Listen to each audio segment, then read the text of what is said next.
Grabe! Akala ng lahat, tapos na, pero hindi pa pala.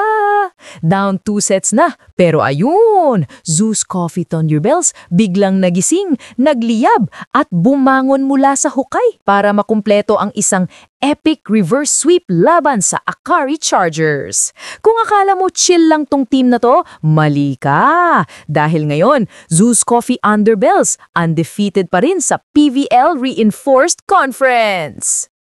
Ganap yan sa SM Mall of Asia Arena. At mga beshies, hindi to basta panalo lang ha. Statement win to. Akari took the first 2 sets, 25-23 at 25-22. Parang kontrolado na nila ang laro, pero nung third set, boom! Biglang nag-iba ang hangin. Zeus Coffee, led by their import star Anna De Beer, nagsimula ng bumawi.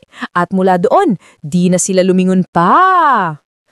Pagdating ng third set, kitang-kita na yung team chemistry and composure ng Thunderbells. Hindi sila nagpanik kahit malalim na ang hukay.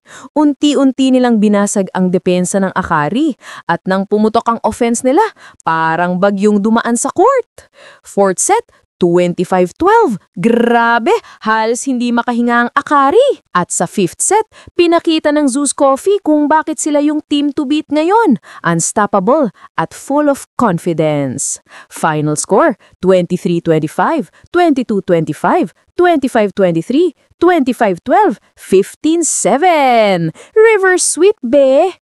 Leading the charge, syempre, si Anna De Beer, 33 big points. Hindi lang sa opensa, pati sa depensa, may 12 excellent receptions pa. Complete package talaga. Sabi nga ni De Beer after the game, total team effort ito. Hindi maganda ang simula pero bumawi ang kanyang team. Pero hindi lang siya ang bida ha. Yung mga local support solid din. Jovelyn Gonzaga at Riza Nogales with 11 points each. Chini Arroyo may 10 points. At si AC Minor, crucial yung quick play sa gitna na nagpabaliktad ng momentum. Lahat may ambag, walang passenger. Yan ang tinatawag na team volleyball. Big props din kay Chloan Mundonedo, the floor general ng Zeus Coffee. 27 excellent sets. Kung gaano ka-timing yung back row sets niya kay De Beer, ganun din ka-precise yung mga quicks niya para kay na Minor at Nogales. Talagang nagulat yung depensa ng Akari. Hindi alam kung saan manggagaling yung palo. At syempre, si Jovelyn Gonzaga, the veteran leader, defense queen pa rin. 13 excellent digs at 13 receptions. Walang kupas ang energy at hustle. Pero give credit din sa Akari Chargers ha.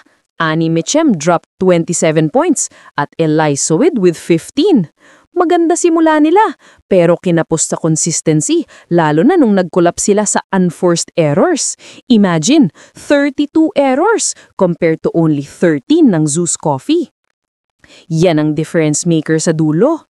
After this win, Zeus Coffee finishes the prelims with a perfect 5-0 record, while Akari still advances as number 3 seed dahil sa sets-1 ratio tiebreaker laban sa Petrogas.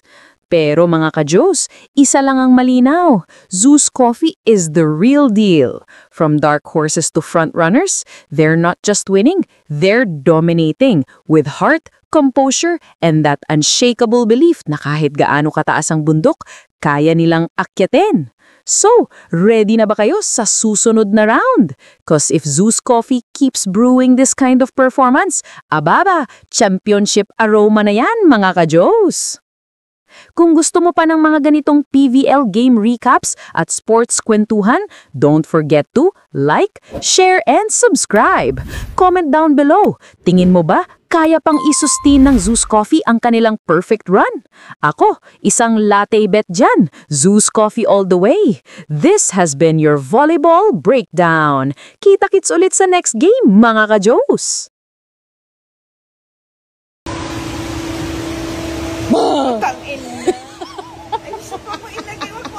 Sisipulin pinapanyaman ulit ako.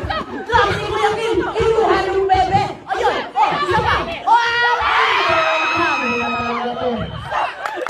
Andito kayo si Alisa J. Santiago. Sobra ka na.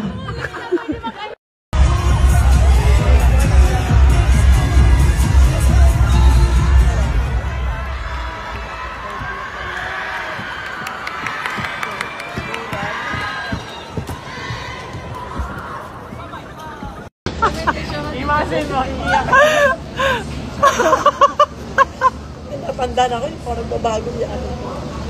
What do we? Single ka na pag off-game ka. Sasabihin, pag Yan ang mga matatanders. Ayan. Yan. Tapos yun ang pinakamatanders. Ay, excuse me. Kamusta ang dito? May tinatanong ako sa'yo. Oh, ito na. Kamusta ang dito mo? Wait, hindi ko alam kung bulol ako o bingi ka lang. Ay, ako pala yun. Ako yung Ikaw bungol. yun. Ako yung bungol. O, ano yung tanong? Wala na, napagod na ako kakatanong. Nang walang sagot. Huwag ka Walang mapapagod. sagot sa tanong, bakit ka mahalaga? Buta ko ang prosyento ko sa live mo.